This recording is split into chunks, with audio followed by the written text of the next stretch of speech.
and gentlemen, this is the main event of the evening. And now, it's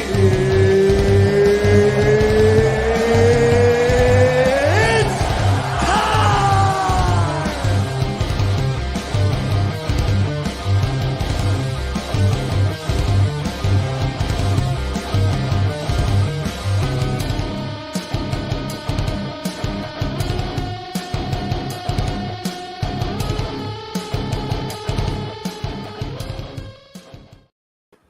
And welcome everyone to the Circle Debate Championship on the line, EYR, and now is Cage My IQ podcast, ladies and gentlemen. That is right, ladies and gentlemen. This is the host, Stevens, when I see even with my other host, Mi Familia, the greatest faction of all time, of course, because that's why they're my familia for a reason. We're going to introduce, of course, one half of the Modest of Pain, but unfortunately, the other one is still being a little biatch and hasn't showed up, hasn't showed his face.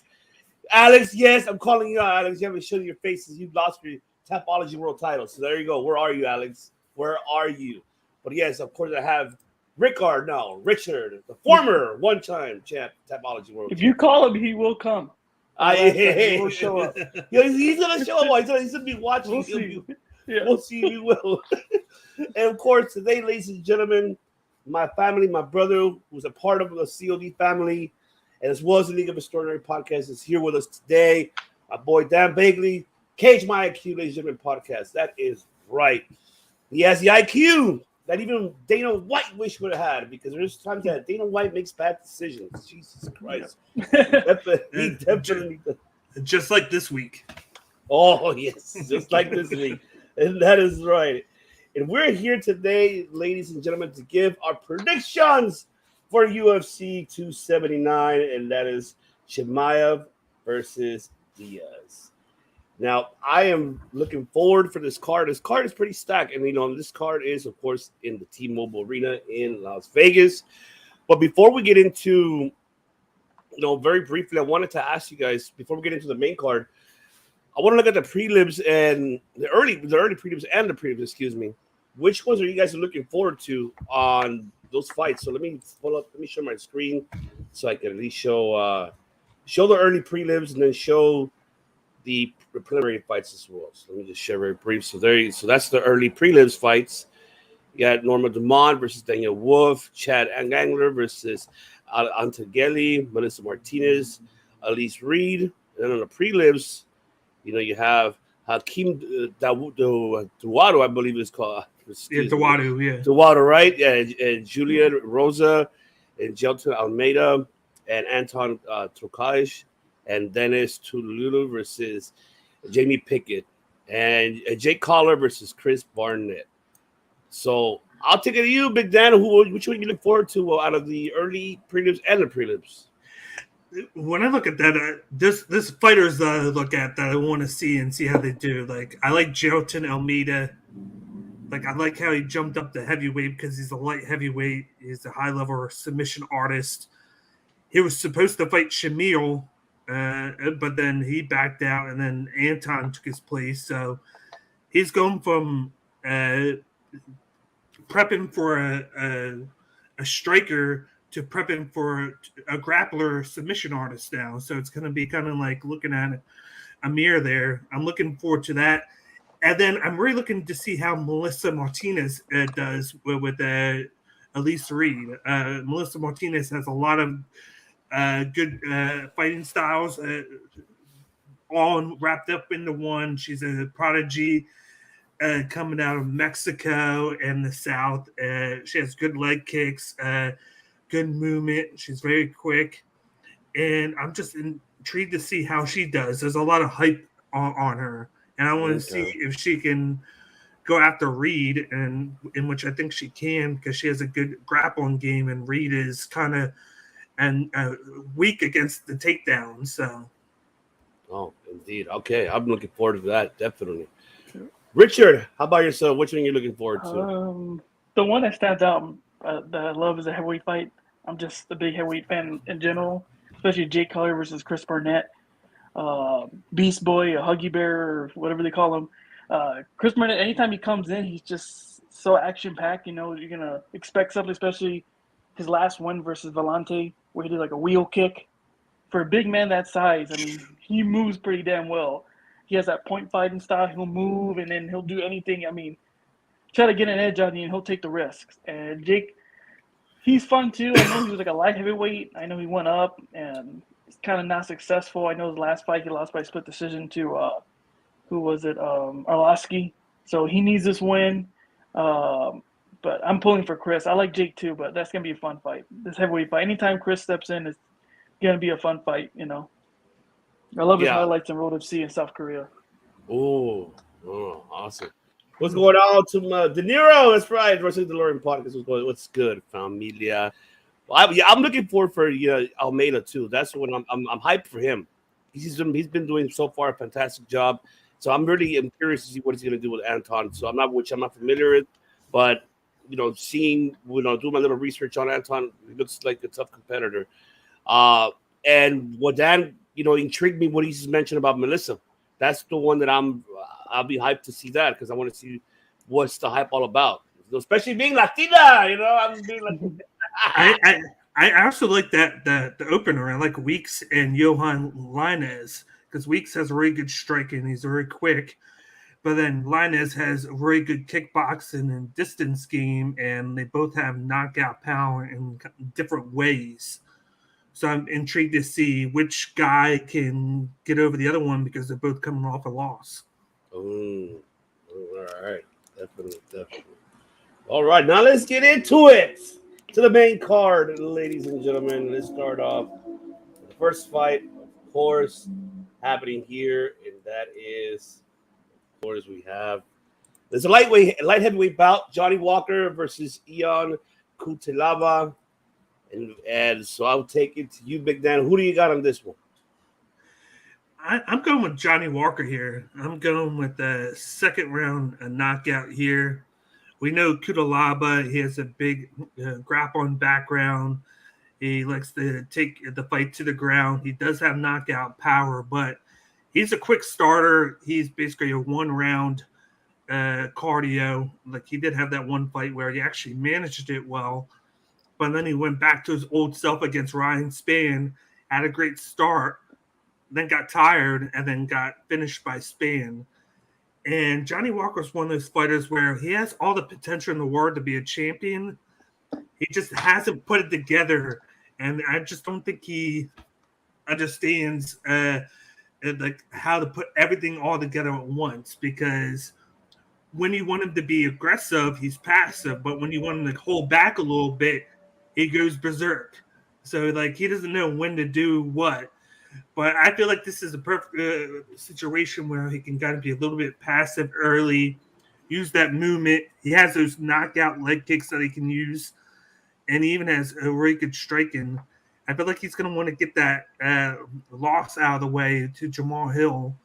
Mm-hmm. And I feel like Cutelaba is going to try and grapple with him early, try and finish him very early. He's going to tire out because Johnny Walker does have good get-ups. And then Johnny Walker's going to take over in the second, and then I feel like he's going to knock him out. Oh, love that. Richard, who do you got? I got to pick two, Johnny Walker. I mean, I like to break them down statistics and kind of see like the resemblance, and these guys really share a lot. If you look like Johnny Walker's record overall, he's 18-7. Cutelaba is 16-7. Johnny has 15 knockouts. Cutelaba has 12 knockouts. So they both, have heavy hands. I mean, I can see him knock out Johnny, but right now, I just like he was saying, he's a fast starter. It's just sometimes when he gets in those exchanges, his reaction is a little off, especially with like one of his big fights. He's kind of put on the mat was versus Corey Anderson. And unfortunately he lost and got starched in that one. And that was his biggest test. And ever since then, he's struggled. His last 5 fights, he's 1-4. The same thing with Cutelaba. Sorry, I'm butchering that name. He's struggled as well. And if you look at both these guys, before the UFC, they had stellar careers. I mean, I think Johnny was like 11-1, and Ian had like a perfect record. As soon as they came in, this is a whole different ballgame. Once you go in UFC, you're going to face some of the best in the world, and both guys, especially recently, are just struggling. He's right now, his UFC record for Walker's opponent, he's 5-6. And Johnny Walker's his record of all is 5-4. So it's like these guys are back against the wall. They really have to, do something, break out. And I think if they're gonna win, it can't go decision. They have to have a stellar performance to have that be in that main card title picture and try to come back. And I think Johnny's still a young guy, and I think he can still come back and kind of pull himself back to he was a couple years ago. Everyone was thinking, man, this guy's the future of the division. And recently they're kind of like, he's put him in the corner. So I'm going to go for Johnny. I think Johnny's going to get a KO within the 2 rounds. I would say second round knockout. Oh, like that. I mean, I couldn't agree more. But go ahead, Dan. Go ahead. No, I was going to say he does have the big reach and height advantage that favors Johnny Walker too. So that's something that he can use to kind of get that distance game with those legs that he has. Yeah. Oh man, yeah. It's you guys really put it down for me. I mean, there's really nothing much I could add on. You both are really on point with statistically with both of them, and I mean both of them need this win. And how you mentioned too, Richard, that if they put up a stellar fight, and take this to a decision, I mean that'd be fantastic for both because I mean they're both honestly they're both more kind of I know I always jump the gun too much, saying, "Oh, I gotta get a thin ice Bellator." That's it, they're leaving, right? I always say that, but I feel like this time, I mean, there's gonna be opportunities there. I do like, Kutalaba. I like his takedowns. He's because of that sambo background. Yeah, that's what I love about his takedowns, and Johnny, another great striker too as well. Great stand-up that he has. This is a tough one for me, to be honest. And I'm as much as I'm gonna go with Walker too. And I think, but I'm gonna play it safe with decision. I don't see a knockout here, in my opinion. But I'm gonna have to play it safe. The chat. Oh, there he is. Oh, there you are. There you are. Right. Good. The champ is here. And misses all you fans. Return soon. Love you. Well, relax. Bellator can't hire everyone. Oh man! All right, now let's get into the second part of the card, and that is, of course, in the women's bantamweight, Irene Aldana versus Macy Chiasson. So, man, I don't know. I'm curious because watching him better than seeing Macy kind of like got me really pumped for her. But I'll take it away, Dan. Talk to me. Who do you got in this one? Of course, this one's being contested at bantamweight. I had to look because you know how both divisions are. You don't know who's fighting at what division because featherweight barely has anybody. I think it has 7 fighters. But they're fighting at bantamweight division. You got Irene Aldana. She last fought a year ago with the win over Kanitskaya. She had a KO. But then you got Macy Chiasson, who has fought 3 times since then. She's going to be the tall fighter. She's going to try and use that long legs to just kind of like Johnny Walker, use the distance scheme. She tries to throw the leg kicks. She tries to keep her opponent at arm's length at all times. She really doesn't have too much knockout power. She has knocked people out, but she's all about the distance, touch them up, move, and the volume game, and then she had sneaky jiu-jitsu. But then Irene Aldana has the boxing background. I feel like she's the more quicker fighter. She has knockout power. The only thing that's been kind of like iffy for me is the fact, like I said, she hasn't fought in a year, so I don't know how she's going to look coming into this one. And then it really throws me off that she's going into it as the minus 200 favorite. So it's like coming in with the more the fighter with the less experience of the last year, but she has a big favorite. So I don't get that, but I feel like it's because she has the high finish rate. I do feel like she can use the speed to get inside. She's really good in the clinch. She has good elbows. I'm going to go with Irene Aldana with the first round knockout. I think she gets it done. Chiasson has been clipped in the past, and I really like Aldana's power with her hands. Wow, indeed. It looks like the odds is like Aldana's minus 175, and Macy Chelson is plus 150. Okay, yeah, I'm looking. Right. I'm looking on Tapology right now. So Yeah, they probably. I mean, yeah, I don't know if it changed, but I think I probably was looking at it earlier. yeah. But Richard, who do you got on this one? This is kind of a tough one for me. I like Irene.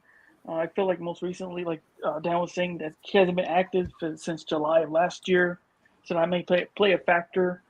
Before that, her big kind of like opportunity, her big coming out party was someone caliber. She had a fight versus Holly Holm. I was literally looking forward to that fight. It's crazy that's been 2 years ago. I feel like I watched it yesterday, but Holm really took over and won the decision. And after that, she won. And then, like I said, 1 year layoff might play a factor. She's 13-6. Between her and Macy, she has a knockout power. Like Dan was saying, 7 KOs out of those 13 wins. That's tough. And Macy, she's 8-2. But one thing about Macy, she's never been knocked out. Like Dan's saying, she's been rocked, but she's never been knocked out. So I like to see how her chin was going to handle the power of Aldana. And if it does, I could see Macy taking the win by decision. That's what mainly Macy's wins. I mean, she's 8-2, 2 by KO, 2 by submission, and 4 by decision. So her rating is more highly her to win by decision. And I just like Macy too. I mean, if you look at her career, she had 2 fights, one in Invicta, one in pretty much in Independence, and after that went straight to the Ultimate Fighter, won Ultimate Fighter, and since being in the UFC, she's 6-2. So I mean, I have a lot of respect for her coming in, but it's just that division. Like, I'm looking at her right now. It's like you could win 1 or 2 fights, and then you're next in line facing the Lioness, and you're gonna get mauled pretty much. If you see, Irene is 4 and Macy is 10. I mean, that's a huge jump. She wins, and she's right there, and next in line for a title shot. But I'm gonna go and give Macy a decision win. Mm-hmm. And shout out to the Broadcast Podcast. Yes, shout out to you, brothers. Thank you so much for tuning in, man. Subscribe to the Broadcast Podcast. I agree, man. This is a honestly tough. I could see Irene knocking out, like Dan said. I could see the ring knocking her out as well. It's a tough one for me. It's been a year though. That's the only thing that That's the best thing that scares me. It's been a year for her. She hasn't fought. She won what? July was the last time she fought, and that was. Wow, it's been over like what, a year and a couple months, right? And so, this is a tough one. I mean, Macy, I know she has a job, man. She could take a hell of a punch, and I give her what credit's due. She does have that length, however, this is a tough one. Oh, and I was looking to see if she was hurt or not, and the reason she's been on a 14-month layoff was because she was the one that was supposed to fight Jermaine De Randamie back in August. Oh, okay. And then October, and then they never happened because of Randamie's injury. So those got canceled twice. So that's why she's on a long 14-month layoff. Oh, that makes sense. Okay, that makes sense. I really want Macy to win this one. I'm too concerned with Irene. I know 14 months out. I know she has that knockout punch. She's a great striker, but Macy right now has her momentum going. I'm gonna have to go with her with decision. And like I said, it's just been a while from I haven't seen Irene, and I'm really skeptical of what she could bring that performance in the octagon. So that's the only crucial why it's crucial to me, and that's why I really go more with Macy, because she's been having her ball rolling. The last time she fought was in May, I believe so. So I mean, I think like how you mentioned, Richard, if she wins, she'll jump up for next title contention. But like that division, there's nothing there no more. It's just I just before we move on to the next fight, do they need to get rid of that division? I mean, what is it they need to do? I mean, take it away, Dan. Tell me, what is it they need to do with this division? Well, with the division they're fighting at is bantamweight, so they're going to be fighting at the one that has more fighters. Featherweight, They just need to get rid of it. I thought it would have been a perfect idea when they did Ultimate Fighter to actually have the featherweight division as one of the sides, so you can actually replenish it. They did this back with the flyweight division a couple of years ago, and now they have a lot of talent because of that season. And you see the talent pool now with it, because it goes 1 to 20 deep now, when there used to only be like 5 to 8 flyweights. But instead of doing that, they had featherweight coaches. It just made no sense in the matter there. They definitely need to have a season of the Ultimate Fighter where they do featherweight if they want to keep the division alive, because if not, then just get rid of it. I always thought that maybe they should have had an in-between division in between those and then lightweight, because you want to have another division. And so instead of having those two, or just instead of having those two, have like a 140-pound division. That way you just combine all of those, so it's easier for them to cut weight or to put weight on, and they can all be combined into just one division here. But I look at this, it's just like, because Irina Dana has come back, I could see a situation where if she wins, she could. She's not going to get a title match right away. I could see her rematching. What's her name? Ketlin Vieira in a rematch where she actually knocked out Vieira, because Vieira is ahead of her. Or if Macy Chiasson wins, she would jump to that spot, and I could see her facing Ketlin Vieira, because they haven't fought each other. It's all about moving forward with whoever wins. Indeed. No, I love that idea, that concept. I agree 100% with that. What's going on, King of Cleveland? What is going on? Thank you for tuning in. What's going on? Yeah. What do you think, Richard? What are your thoughts? Do you agree with Dan, what he just said? Yeah, pretty much. Like he said, he said that flyweight division, when he had the Ultimate Fighter and they had all these champions from all over, the country, and trying to refill that division. And I think that's what it needs right now. Because if not, it's just, the champ, the lioness, just pretty much mauling everyone until someone beats her. But even when someone beats her, look what she did last time. She'll just come back and get her title back. So it's Just put it this way: Norma Dumont's the number one contender in the featherweight division, and she's coming off a loss. Yeah, that doesn't make any sense. To Macy Chiasson. That's who beat her. So it's like she's the number one contender, and then you got her facing Danielle Wolf, who's just a boxer, and I think that's on next week's card, or it might be on this one. I forget which one, but she's going to against a boxer who only has one pro fight, and that was the Contender Series. So that tells you how little of depth in that division there is. Yeah. Oh, absolutely. I hope Dana White does that. If he really wants to keep that, that division going, to do something like that, that will be great for it, because it will bring more intrigue, more interest to that division, and to build it, to restack it where it needs to be again, and with new contenders, with obviously new faces that we need to see, and will be a great challenge, for Amanda Nunes, now that she's pound for pound. I mean, this will be a great challenge for her. She needs, even though I said that the last time that I feel that there's nothing else to prove. But then, let's say if Dana does go with that concept and goes with it, then I wouldn't mind seeing her stay, and I want her to get that competition. Yeah. That's what she needs. It's just she pretty much drastically went through almost everybody in that division, that division overall. I mean, I don't know if there's anybody else left.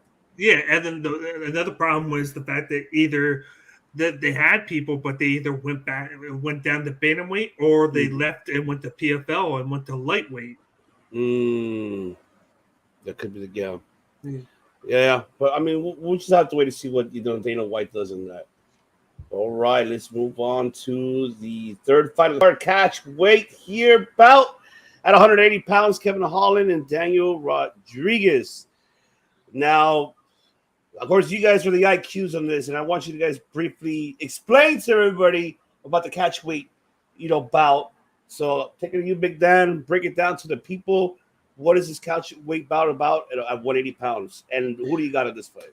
Well, basically, catch weight is usually when a guy's taking a fight on a short notice. You know, it's going to be hard for him to actually cut the weight because, let's say, it's a week or two. They give him a little bit extra leeway. So if it's 170, 170, so if it's 170, they usually give him like 10-pound leeway because it's going to be hard for him to get down. So they make it a catch weight, or if you have a guy at lightweight who wants a light heavyweight who wants to play the middleweight, it's a way of meeting in the middle, and it happens all the time. But these two guys are both welterweight, so I'm not sure if who took it on short notice. Was it I think in Holland, right? I think it was Holland that took it short Okay. notice. Yeah. Oh yeah, okay. So he took it on short notice here, but this is a matchup here. Like, if only Dana Rodriguez wasn't coming off of a major injury that put him out for almost for a year. Yeah, a year. Yeah. A year. And the what's crazy is before that he fought 3 times in a month and a half, and where he went 3-0. He looked very good. He looked like one of those strikers that could have made it into the top 5 with how because of his boxing background. He has quick hands, quick movement. He can take a shot, give it back. The only weakness that he really had was basically Trailblazer's weakness, which was his takedown defense. He would get taken down. Like, Kevin Lee took him a couple of times, but he was able to kind of withstand it. Like, he has a little bit better takedown defense than Kevin Holland did. But then he got Kevin Holland, who is cutting down to welterweight now from middleweight, and he's looked a lot better at this division. He's a taller guy now, and he can kind of hold his own there because he has a little bit of weight advantage, and he's improved his the defense against the wrestlers. His knockout power. He has I believe that Taekwondo background that's just really good. You just look at that Souza fight where he knocked him out off of his back, going like this, and just knocked him out. Like, and then he likes to talk trash on top of it. Yes. But lately we've seen his jiu-jitsu side of things. He got a submission in the last one, and it's been like a nice wrinkle into his game, like a nice add-in. And I could see him doing that. I could see him pouring on the volume here because I feel like Rodriguez is going to come in rusty. You might even see Trailblazer take him down because he's not going to expect it.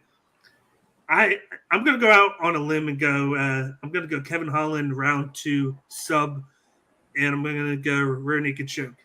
Oh, I love it. And how you mentioned, Kevin Holland, the last fight he had, that was performance of the night. So I mean, yes, I'm with you. Like, I love Kevin Holland ever since he went back to the welterweight. How you mentioned everything, man, it fits him perfect. And the way I feel the way he changed his style of fighting more this time. Coming back to the welterweight, like how you mentioned, and also his jiu-jitsu has gotten a little bit more better too. And this is something that Rodriguez, I love Rodriguez, how you mentioned, because he's a hell of a stand-up fighter and he could punch. Yeah. But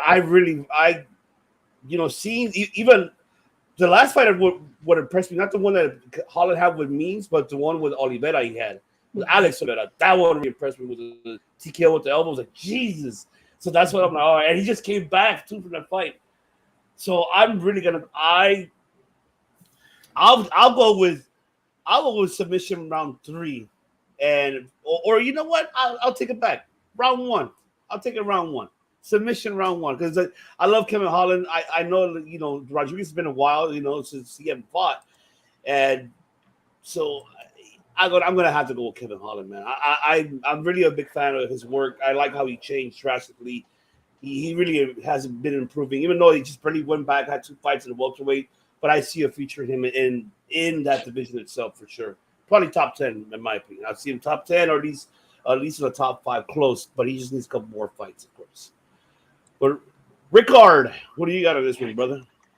I love this fight. I love Holland's a guy like I want his like, but I can't Because like he's just charming and likable, and kind of big mouth, and he owns up to it. Like it's so hard. And then you see recently, like he's playing Superman outside the cage. Like he stopped an active shooter at a restaurant not too long ago. Oh, that's and then right. Him and his teammate, like he had rear naked choking the guy, and then he was driving somewhere on a freeway, and this 16-wheeler flipped over, and he saved the guy from he said there was like gas leaking out of the truck because it literally flipped over and crashed, and he pulls out the driver from, pretty much blowing up in his truck. So this guy could do it everything. I can't dislike him, and I see him in the embedded. He's pretty cool. And Daniel too. I like him too. His boxing. I'm such a fan of this guy, especially his last fight. It's like Dan was saying, a year away. I mean, it's kind of scary that he's took a year layoffs compared to Kevin, who fights at least 3 or more times a year. I think he broke the record, if I'm not mistaken. 2020, he fought 5 times Yeah, in 5 or 1 year. 6, So yeah. yeah, so that's what I love about him. He's just active. Even when he loses, he comes back, and he's still humble about it, and he just doesn't shy away. I mean, even if he lost to Victorian Brunson. He got a wrestle by Brunson, and he learns from it. Like Dan was saying, his jiu-jitsu, he's trying to stop the takedowns. That doesn't scare him away from it. I mean, he's coming off 2 wins, a Darce choke, and knocking out Oliveira and defeating Means. I like Holland more, because now I found out that he was from Riverside, and then he moved to Lancaster, and he grew up in Ontario. He goes to Chaffey College, where I'm going. So now I'm more of a fan of this guy. And then I'm a fan of Daniel too, because I'm like, I know this guy. I've seen him on Instagram, but there's a video going viral of him where his cornerman come up to him and was like whispering and told him, "Hey, remember we were taking shrooms in that ranch a while ago, and we're throwing kicks and shit? Yeah, throw that." And now he has a thing called the mushroom kick. It's like, shit, man. Like, I love both of these guys, but I mean, going off the experience, and Kevin's fighting just the cream of the crop recently, and iron sharp as iron, and he's just looking better. Daniel just hasn't fought the list of the caliber of guys that Kevin, has fought, and that's not his fault. This is his biggest chance. This is, he's fighting Kevin Holland, who's a tough guy. I mean, like Daniel's defeated Kevin Lee. He gave him his walking papers. He fought Mike Perry. He's not in the UFC anymore. He lost to Dalby. I mean, he's still learning and improving, and this is a big opportunity to fight someone like Holland. But I'm going to give Holland – he's going to win by decision. Really? Okay. I'm going to give Holland right. the decision. Awesome. I think Daniel will hang on his own, but, yeah, I think he'll lose by decision. Awesome. Love it. Hell yeah. All right. Now we get into, I guess, the co-main event.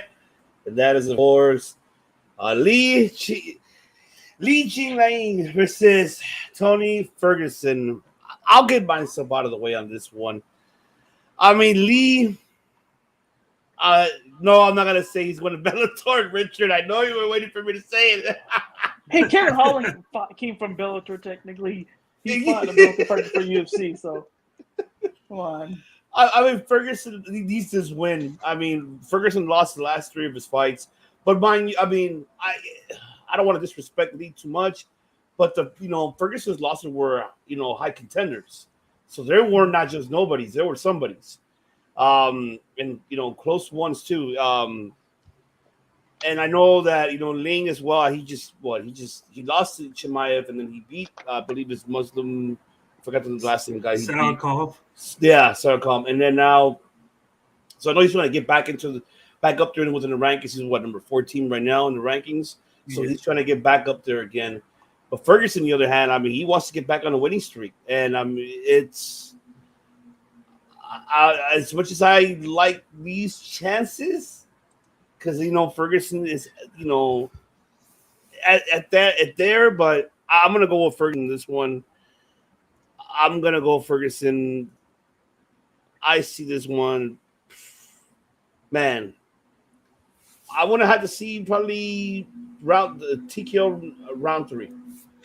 I think, in the 3rd round, I think he'll knock him out. I think Ferguson will find a last resort and will knock him out. That's how I feel. And like I said, Ferguson needs to win this fight. He can't go all the way to 4 losses. I mean, he can't do that. He needs to win this one. I mean, I know it's not the biggest win, And like I said, I don't mean to disrespect Lee, but I mean, compared to what Ferguson have fought so far, the last 3 ones, those are high, top contenders in that division. So I say Ferguson third round knockout. That's what it's. So take it away, Big Dan. Who do you got in this one? Ooh, this one's tough. Ferguson's making the move up from lightweight to welterweight in this matchup. He just didn't have the quickness anymore. I don't feel like it was the fact that he doesn't have it anymore. I just feel like that division has gotten so quick in like movement wise and power that between him not being as quick and he be more technical and not powerful, that it was just right for him to move up. Yeah. He needed the change. He needed just the change of scenery. He's going to come in there. He's a guy that likes to take a couple shots, to give a few shots back. He wants to stand and bang with you. He does have good grappling. It's very underrated. I feel like it's something they could use in this matchup. Then you got Li Jiling, who has that Chinese grappling that's been the new sensation the past 2 years, with a lot of fighters there that you see the past couple months that he trains with. He does have good striking. He tends to have knockout power, but then he has bad striking defense. He takes a lot of shots back, and he gets knocked out. He could have been coming in this fight on 2 fights' notice. He got stunned by Salkov, and then Salkov took him down 2-3 times and was actually dominating the fight for the first round and a half to almost 2 rounds. But then Salkov got tired, his cardio went down, and then Li Jiling was able to take over, and then he finished him to pull off the late upset there for this one. And he's been a guy that kind of rotates win-loss, and he's been easily taken down in fights. And I feel like that's going to be a path that maybe Ferguson tries to use. He's going to strike, but I feel like he's going to use the striking to set up the takedowns along the fence, and he's going to make it like a more gritty fight, and he's going to take the fight and win it by decision. Love that. Richard, who do you got in this one? This is tough. I mean, for Tony, like, we're trying to revive his career, going different weight. Like he's like Dan was saying, seeing new scenery and testing the waters, see how he does in this division. Especially coming off, those 4 losses. I mean, it's tough. I mean, Tony's in a position where I don't know if you lose a fight to like Lee, and maybe it's time to put the gloves down and say goodbye. But there's nothing to how do I say? There's nothing to be embarrassed. But he has such a stellar career. I mean, he was he fought for their championship. He won it versus Kevin Lee. So he's done it all. I am a fan of Tony, especially now in this camp. I don't know if you guys have been watching Embedded. I just feel like he's refreshed. It looks like he's in the right headspace. We've known that outside the UFC, he's had some mental issues, and he's getting the help for it, especially with family in his camp. So I just love seeing that. Especially, I don't know if you guys saw Embedded where he did his muffin joke, his dad joke, where hey, there's 2 muffins in the oven. And the other muffin said, damn, it's hot in here. And the other muffin is like, what the fuck you talk? A talking muffin? So, I mean, it's good to see that. That was a weird dad joke, but I love seeing that Tony and, cool, calm, and relaxed. So I'm rooting for him. I think Tony, it's tough. I think Tony will take the decision. I don't know if he'll knock out Lee. He can knock out Lee, but Lee's never been knocked out. He's been over, 25 fights and never been knocked out. Even Chimaev submitted him, so he's never been knocked. He lost to some of the guys he lost to. He could be knocked out. I mean, Hamza has that power. Neil Magny has the knockout power, but he couldn't do it versus him. He's been stunned. He's been stunned and then submitted and then submitted. Yeah. Yeah. So that's again. Yeah, he'll probably be submitted. Tony has great jiu-jitsu. I could see that happening. Like both of you guys are predicting the submission, but I'm gonna go still by decision. Yeah, it's tough. I like Lee too. If you guys watched Embedded, I love Embedded. Seeing how humble he is, hugging Hamzat, and saying anything you need in China, brother. I'm always there for you. So both guys are looking good outside the cage, but I'm gonna give it to Tony by decision. Yeah, man, I'm looking forward to see how Tony will do in this division now, and so I hope it works out for him, because if it doesn't, then I don't know what's how you mentioned, Richard, that it's about time for him to hang those gloves and move on. I mean, Korean Zombie, he had no shame. He had a fantastic career himself when he recently retired. So I give credit to the Korean Zombie, and I won't feel us as Ferguson fans and respect his craft and his work that he's done throughout the world of combat sport. I don't see nothing shameful of it. There's nothing else to prove. I mean, that's just my opinion, but I mean, guy's done it all. I don't know what else. Yeah, because if you're in that point, I mean, those guys, they want to be at the top two to champion, the championship realm. And if you can't do it, then what are you doing? Some guys that can't take it, like a BJ Penn, that was kind of hard to watch. Like if you that was hard to watch. He doesn't need the money. He's pretty well off. I mean, I know you love fighting, but maybe do jiu-jitsu or teach, become an instructor and have your own school. If you still be in that realm of mixed martial arts. Some guys know how to walk away from, some don't. And Brian Stan is a guy I'm a fan of that walked away in a perfect time and had an amazing fight versus Vanderlei Silva in Japan and went off to the sunset and did his own thing. So maybe it's time for Tony to do that. Oh man, definitely agree. All right, now let's move to the main event, and that is, of course, in the welterweight bout, Khamzat Chimaev versus Nate Diaz.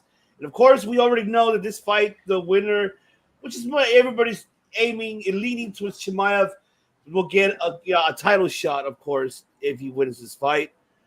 So we think. That's exactly. I was going to say that because I'll digress. I'm going to get it out of the way. It just seeing Diaz is hungry, and seeing him he is pissed off that people are doubting him. Like, you think I'm gonna lose to this motherfucker? Like, I'm the champ of UFC. I'm the UFC. It is like just seeing Nate Diaz. I love Nate Diaz, man. No matter what, I've always been a big fan. The greatest shit talker in the UFC. I mean, I don't know if I can compare him to Chael Sonnen, because that's tough. It's different eras when it comes to the world of shit talking. You probably could. You probably could, because they're both similar guys. They're both guys right? that don't back down, but from a fight, they might lose it, but they won't back down, and they'll give it everything they got. Yeah. Man, but this is a tough fight, and this is for me a test fight for me for Chimaev. Even though, yes, he did have a great fight when he fought Gilbert Burns. That was like the fight for me of the night during that event. They wanted, that was phenomenal. I love that fight between Burns and Chimaev, and this could be another one for Chimaev's career if he. This is a tough one for me to choose. I love Diaz, but then I like Chimaev's chances too. And you know what? I'm gonna look at the odds. Let's look at the fucking odds of this fight. Can we look at the odds? Okay, Jesus Christ, look at this. Okay, Chimaev is minus 1,050. and Nate Diaz is plus 700. What the fuck is going on? Jesus. Well, I will say, when was the last time that Nate Diaz won a fight? Right. That's the thing too. I mean, the one thing I'll discredit Diaz for his last fight with Leon, he left himself open. If he would have really covered himself, if you guys recall, he could have possibly would have won that fight, because he came back right in the last round. But if he would have kept on continuing going instead of being cocky, he could have beaten Leon Edwards. He could have defeated Leon. And then Edwards was being cocky at the end, where he had himself open, and that's what gave the opening. Yes, exactly. It's like, Jesus, what happened here? Like, Diaz had that opportunity to win that fight, and he blew it. And I hope this time he doesn't blow this one. But Chimaev, on the other hand, he's been, ever since he came back from that illness, he has been on a roll, and it's tough for me. Like I said, my heart will say Diaz, but my mind will go Chimaev. So I will go with Chimaev here, and I'm gonna play it safe. Decision.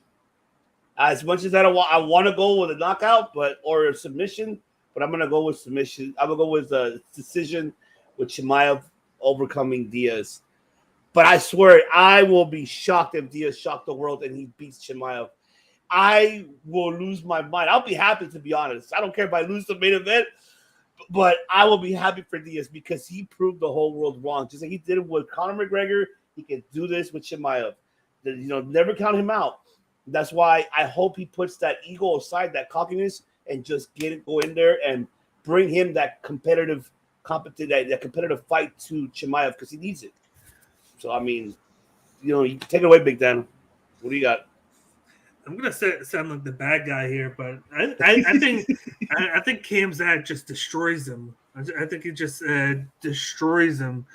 Nate Diaz is coming in. We know his scar tissue issue with his face, where it's very easy to bloody him up, and it gets right in his face and everything. And he has bad striking defense. Right now he just throws, and takes a lot of damage in. You saw that Jorge Masvidal fight that they stopped the fight because he had the gash and he wanted to go, and he just doesn't hold his hands up. He holds his hands down here and then just throws and then looks to grapple every now and then because of his jiu-jitsu background. But he's going to go up against a guy that's going to be bigger. Let me bring it up right here, 6'2" to 6. And surprisingly, Diaz has the 1-inch reach advantage, which is surprising because you look at Chimaev and he's a tall, lanky guy. And then they both weigh the same. But he has that Sambo background that he uses. Like we just saw Li Jiling. He dominated him just by moving forward. He picked him up, threw him down, was on his back for basically a round, and then wound up submitted him. And Li Jiling, like usually is a guy that can go stand and bang, but he got dominated in that one. You got GM3, who's been on a winning streak. I think a 4-fight winning streak where he's just been submitting guys every fight. He dominated him. You have Burns. He beat him. That was a great fight. Burns showcased why he's in the top 5 there because he almost came back and won that one, but Chimaev won that one. And then who's the other one that he fought? He fought Reese McKee, knockout, Phillips knockout. Other than the Gilbert Burns fight, he barely took any damage. That's true. That's the only fight. Like he took enough damage in that fight to spread it in between all 5 of his UFC fights. And like he had enough there to do that.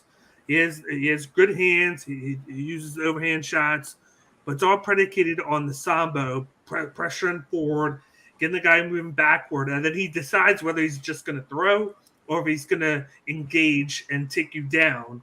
And then he does it with a very quick pace for the type of guy he is. And then he can just get you back like that, and it's so hard to get him off. Like he just clings right onto you. I feel like he's going to do a lot of damage early to Nate Diaz. He's going to get him bloodied up, and he's going to get to the point where he can use that to his advantage. And then he's going to wind up tiring out Diaz. Diaz's cardio isn't the same. He gets tired out quicker. But one thing Diaz does is he doesn't get knocked out. They might have to stop the fight like they did with Masvidal because he takes too much damage, but he doesn't get knocked out. But I could see Chimaev damaging him up, taking the back of him, and making him tap out. I'm going to go round 3, rear naked choke. Oh, love that. Love that. All right, Richard, who do you got in this one? No, Hamza. I'm so like I agree with Dan too. I'm probably gonna sound like a hater. Also, like I'm so over the whole Diaz. I'm just over it. Like close that. I'm over the hype bird. All right, just retire Diaz. It's just like both of them. Just close it. And yeah, I'm just over it. Like I was such a huge fan of them. Like I love both of them. I think everyone, even if you don't like the Diaz's, at one point you were a fan. I loved his brother Nick when he was his Strikeforce days and Elite XC and that whole mess, with him and KJ Noons and, back in the early days. I love Nate when he's Ultimate Fighter with his Manning and Britain fight and his antics in the house. And he was the only one focused and wanted to win the Ultimate Fighter, him and Manny, which is awesome. I'm just like I said, I'm just ready to close that book with Nate. Hamza just right now, like Dan was saying, his biggest test was versus Burns, and he took damage. But if you look in his 11 wins, he never really been in deep water taking damage like that, because all his fights he looks stellar. He just defeats and malts everyone. 8 strikes in 4 matchups. That's Right? it. Jesus 8. It's crazy. He doesn't take the damage, so damage equals miles.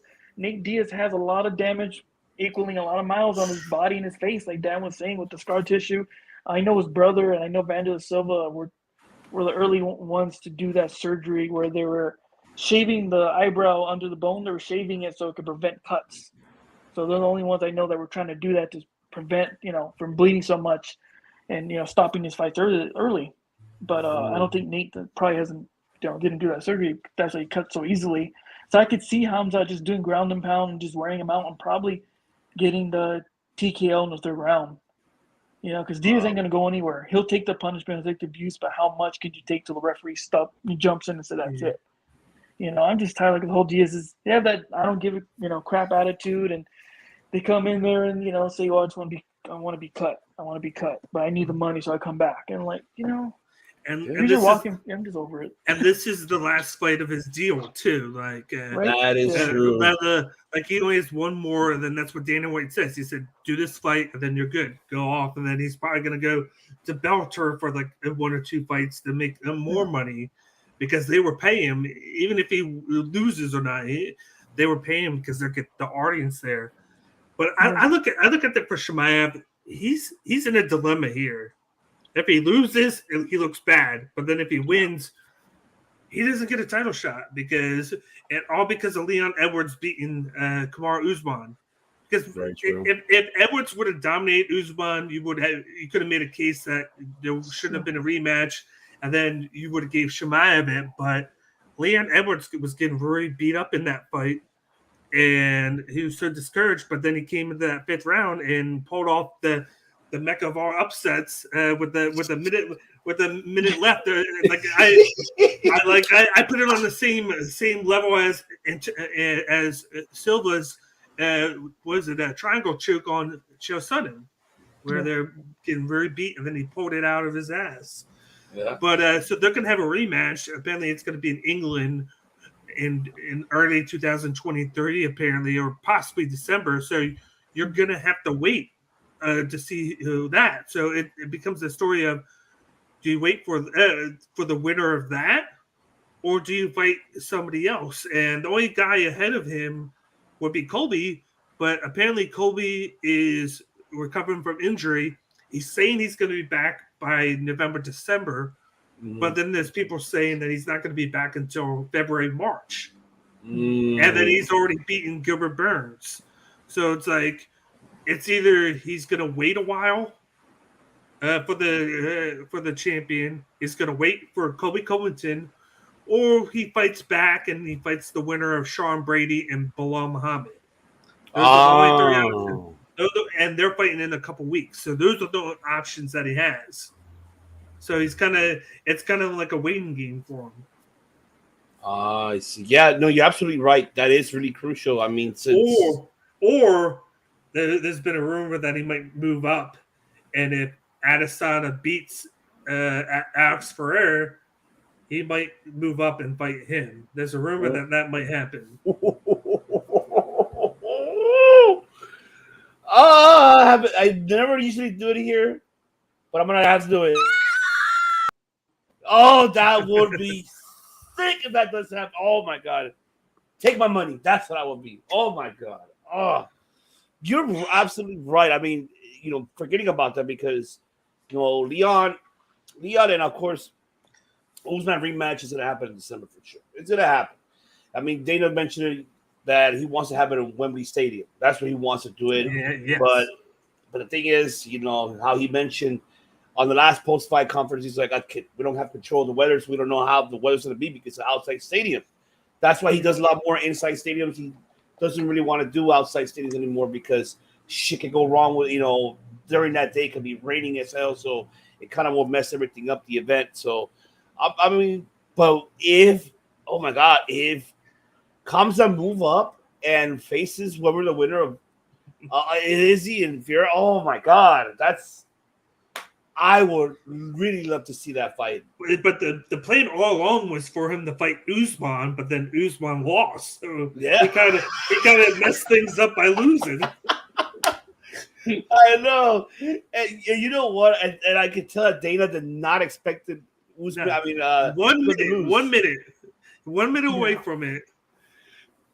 Oh man, if 1 minute away, let's say Usman would have kept it would have been Kamza and Usman in December instead of now Leon and Usman. So unless Dana does move Kamza to middleweight, the winner of Izzy and Vieira, and let's say Izzy wins, he'll book it probably in December. I mean, maybe depending how depending how the fight is between Izzy and Vieira, how damaged they are. They're fighting November 12th in New York. Oh shit! I don't remember them. So they're fighting November 12th. So they'll be okay. So man, that'll be awesome. I mean, what do you think, Richard? What do you think? I mean, should he? Let's say he comes and win.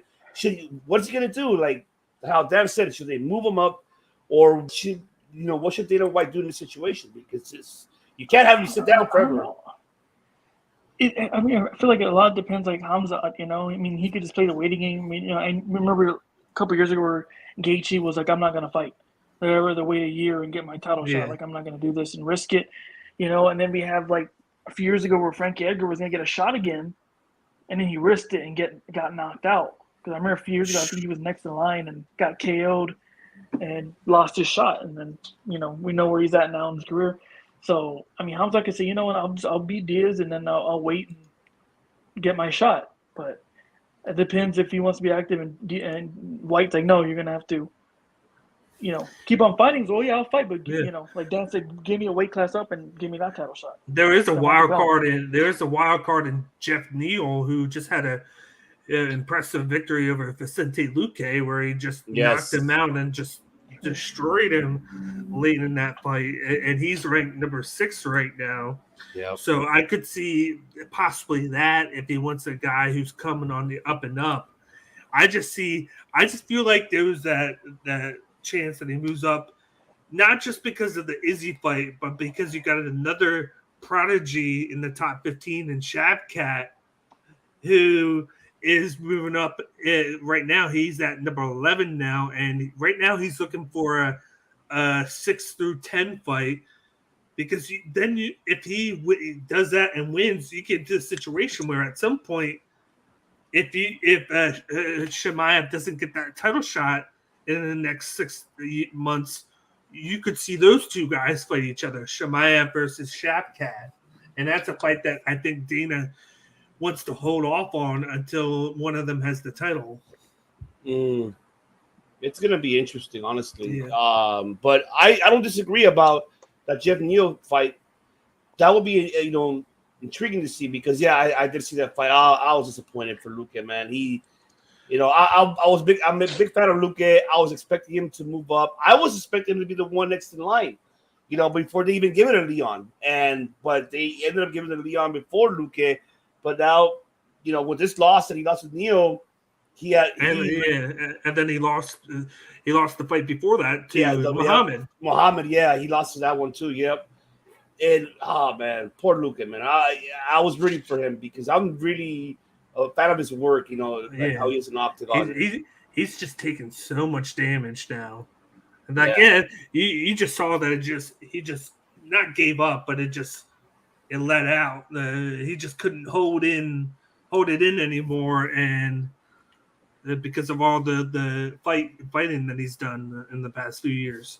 Yeah, no, agreed, definitely. I mean, Jeff Neal could be like the next one. How you said, I wouldn't mind seeing that either. I mean, I think that'd be a great challenge for Kamza with Jeff Neal, and at least he keeps him busy. But the question is, let's say, would you book that in December along with the Leon Edwards and Usman fight, or what would you book it? That's the question.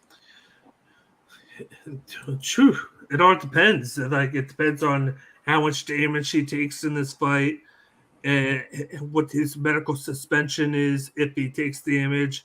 there's so many factors into it that you have to deal with those. Like, if he's suspended for 2 months medically, then that means he couldn't start training again until November, in which he probably could take one in December.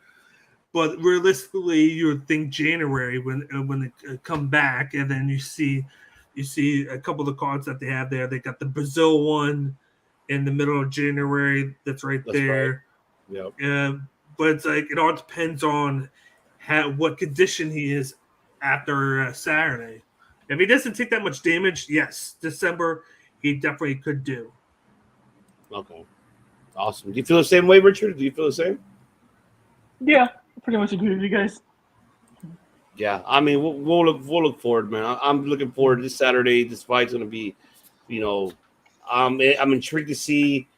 This is the last time we see Diaz on the UFC octagon, and if so, then bye, Bellator. Knock, knock. Here I come. Don't let the door hit your ass on the way up. Jeez. You're gonna get like a Nate Diaz versus Douglas Lima, who can retire first. Right? Lima, man. Oh man! Like now, you just figure like Lima's like his kryptonite was just wrestling, which is just crazy. Like, just take him down and you'll beat him. Oh man! Oh, I love it, man. Oh man! I want to thank everybody so much for tuning into this evening. We'll be back, and hopefully, Dan will come back with us next week for the recap. Because hey, I want to recap. I want to get you guys' thoughts, and just for that, Chris, you're watching. We're gonna put Dan on this topology. Oh, the challenge! The challenge! Oh yes, the challenge. And Alex, if you're watching too, you scary little bitch. You scared because you want to come here, Alex. I did great last week. I did great last week too. Okay, I have to see your topology. I have to add you on topology for sure. I have to add you. He's right there, is he? He's right there, is he? Tell me that he just showed up. No, why are you looking up there? No, he's talking about. He's not home. He's not home. He's at work. All right. No. But yes, don't forget, ladies and gentlemen, to subscribe and follow my family and my brothers here. Make sure you follow Cage My IQ podcast.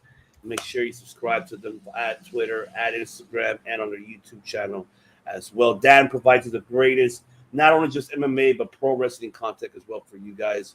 And I mean, let them know what your recent interviews you had that are on the show, Big Dan. Let them know who do you had recently and who you have upcoming, if anything coming up. Yeah, last week I had Bellator welterweight Aaron Jeffries. He's coming off of the knockout of Austin Vanderford, and then a few days ago I did PFL finalist Bubba Jenkins. I interviewed him. He's a great guy. He has a lot of personality, very confident in himself. He's going to be fighting Brendan Loughnane in the finals of the featherweight tournament of PFL in November, right before or right after Thanksgiving. But you can check those out. They're on my YouTube page at Cage My IQ. Just subscribe to it and check them out. They're one of the first ones on there under videos. Great guys. I'm looking forward to seeing how Jeffries does, especially with that mullet. I can't get enough of that. I can't get enough of that mullet. But geez, he's coming off like he took that fight on 8 days notice, and Vanderford was ranked number 2, so he went from unranked, and now he's 6th now. So he's looking to get a top 5 fight, and he just said that he has the fight booked. He just can't announce it yet. Oh, all right. There you go.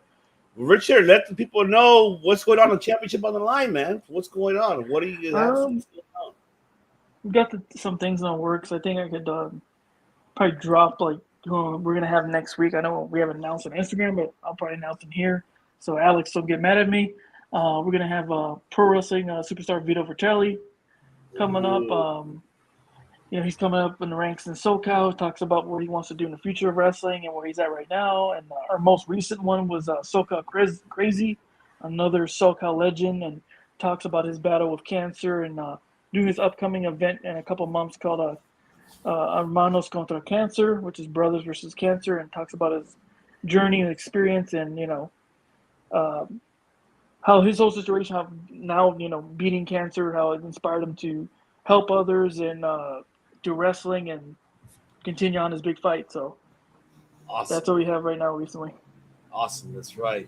So make sure you subscribe to Championship on the Line podcast. It also provides you not pro wrestling, MMA, and boxing as well. And also to my brother Dan here at Cage My IQ, which he's my family, of course, on Tuesdays when we do New Japan. Well, we'll be back for New Japan pretty soon because we want to. The Burning Spirit is looking very exciteful, but we're gonna talk about that. The crowd is back. Oh my God! I saw the highlights. I'm like, oh my God, I'm happy. Yes. And then they just had the big news that came out today. We got to talk about that too next time we go on. Well, Tuesday for sure when we get back on. That is for sure. Well, there you have it, ladies and gentlemen. We'll be back next week, recapping UFC 279, giving our thoughts, the aftermath of these 5 incredible main cards. For UFC 279, give us our our takes, our thoughts, and see who could be a challenger for Chris's Typology World Championship. Could be Big Dan, maybe right here, challenging Chris for it. Oh, Alex, you better watch out. Besides, myself and Richard, we gotta watch out because Dan is coming for that belt now. So once again, gentlemen, we appreciate you very much. And don't forget, not just only Cage by IQ podcast, not only just Championship on the Line, but everybody in the league and everybody around the world, and us especially. Thank you, Brazil, who are the biggest fans for our audio platforms listening to our show. Thank you so much. We don't just do podcasts. We fucking make history. So we'll catch you guys on the next one.